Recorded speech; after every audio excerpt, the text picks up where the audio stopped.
Good morning mga ka-farmmates. So yan, dito tayo ngayon sa garden natin.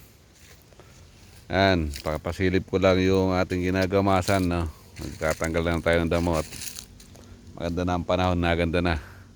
Na araw-araw na, pero sa gabi naulan pa rin, no? Yan, ito yung pala yung ating weed control, no? Na mulching natin, no? Ito, yung parang sako siya, no? Napakatibay ito. So, 5 taon na to sa atin dito. Yung itong ano na to. Itong mulching na to. So, breathable siya, no. So, nakakapasok din ng tubig sa loob pag umuulan. Kaya basa rin sa loob sa gitna nito. Medyo basa-basa pa. Gandang gamitin nito. Matibay pa rin, no. Nagtanggal tayo ng damo. So, makunat pa rin. Yan, di ba? Napakagandang gamitin nito mga bossing ko. Medyo may kamahalan lang, pero ngayon bumaba ang presyo. Nung nabili ko ito nasa 8,500 plus isang rolyo na ito, no? So ngayon napakalaki ng binaba. Nasa 3,000 plus na lang to isang rolyo, 200 meters mga bossing ko. Yan. Kita nyo? So laking bagay ito kasi napaka limitado na lang nung lilinisin natin, no? Nasa gilid na lang. Yan, yung mga lilinisin natin, di ba? So, nami-minus na tayo sa labor and at the same time sa oras, di ba? Yan, kapag naka-mulching kayong ganyan. Pag na-sprayan na natin ng pang weed control yan, yung ating herbicide, yan, malambot ng tanggalan ng damo yan. Tapos tanim na lang tayo ng tanim. Actually po, yung loob po nito is loaded po yan ng organic matter, no? Yung meron po yung mga manure sa loob. So loaded talaga yan bago ko yan kinuberan. Para tanim na lang ako ng tanim. Yan. Diba, napakaganda naman tingnan pag malinis talaga. Unlike dun sa walang ganyan. So napakatagal, napakahirap tanggalin sa yan, o. Kita nyo. Diba? Marami kang tatanggalin damo. So sinit aside muna natin to. Unahin natin yung kabila. Yan, kasi mas madali-dali yung kaysa dito. Yan, yeah. So solo flight tayo mga bossing ko, ha. Isa lang tayo dito.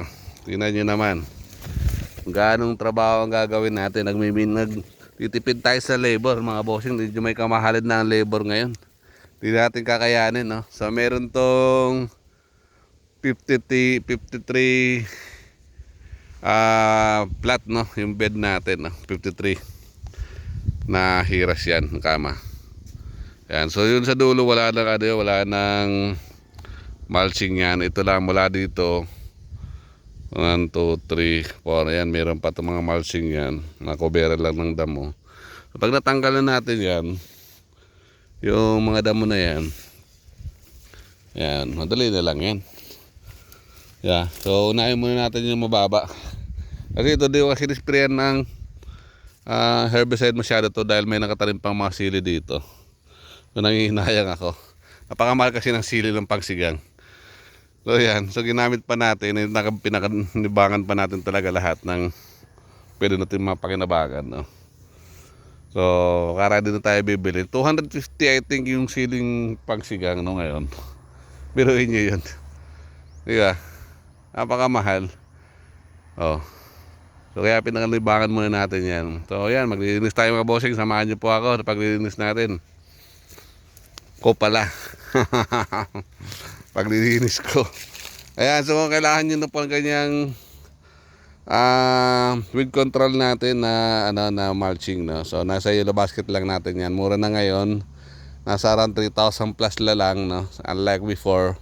So unang labas nito ay mahal pa, 8,500, no? So ngayon mura na. Nasa 3,000 plus na lang, no? Ayan, so unang labas nito nakakuha tayo, nakabil tayo. 5 taon na to sa atin. So way back 25 I think, ganun yung mulching na ito. Yan, naikabit natin to nung bago mag pandemic, no? Itong mga mulching na ito. Hanggang ngayon, nasulit naman natin, nabawi na natin yan. No? So, 4 na roll yung binili natin. Ayan, nabawi naman natin na. So, na-less na tayo ng labor at the same time, ng time, no? Ng oras. So, mas madaling gamasan to. So, ito, maghapon ko, nalinis ko lang to. Ito, yan, maghapon ko kahapon. Di pa yan totaling 8 hour na trabaho. Oh, yan na, madali na yan. So maghapon ko yan, baka matapos ko ngayon yan. So ngayon, time check is 10 o'clock na. Ngayon daw ako makyat kasi may mga manok tayo na. Ayan, thank you and God bless po sa atin lahat. Check out mo na yung ganyan ha. Nasa yellow basket lang natin yan. Ayan, thank you.